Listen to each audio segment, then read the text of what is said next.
And our friends over at Grabian, well, they put together a little montage that exposes just what a lie that is. Here, take a look. Haven't suggested that Donald Trump is Hitler. I wouldn't say I don't think any Democrat has. I actually, and I think it's a smear that they project back on to critics. What is the natural extension, Justin, if he pursues this to Harvard and beyond? There was an authoritarian leader several decades back called Adolf Hitler. Hitler came to power and the scientists left. The military survive in that climate.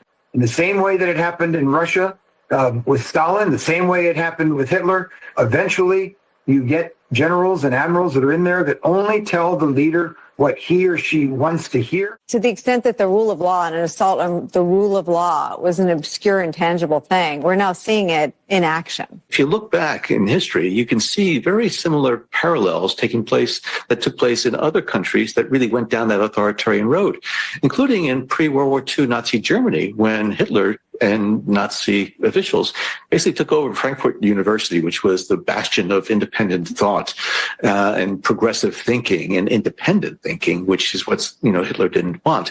And so again, this is what authoritarians do. They try to control all of the aspects of social life. When Trump talks about peace and Putin talks about peace, it's autocrats getting their way. That's it.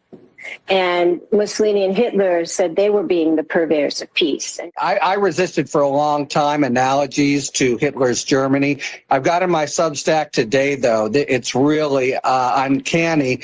The same episode where Hitler, early in his tenure, before he's totally taken over the government, some local prosecutors go after his brown shirts, and they convict them, sends them, and then he releases them. It's really the same thing. Throwback to what? Yeah. Throwback to what?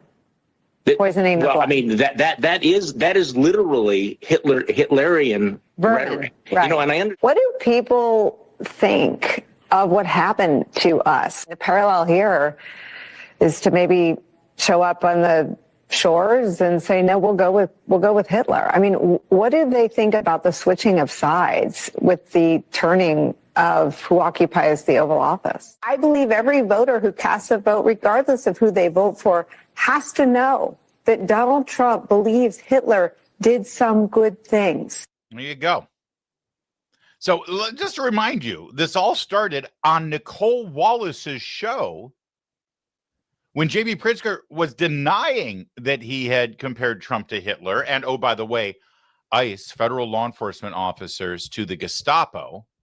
And it was Nicole Wallace who said, haven't suggested that Donald Trump is Hitler.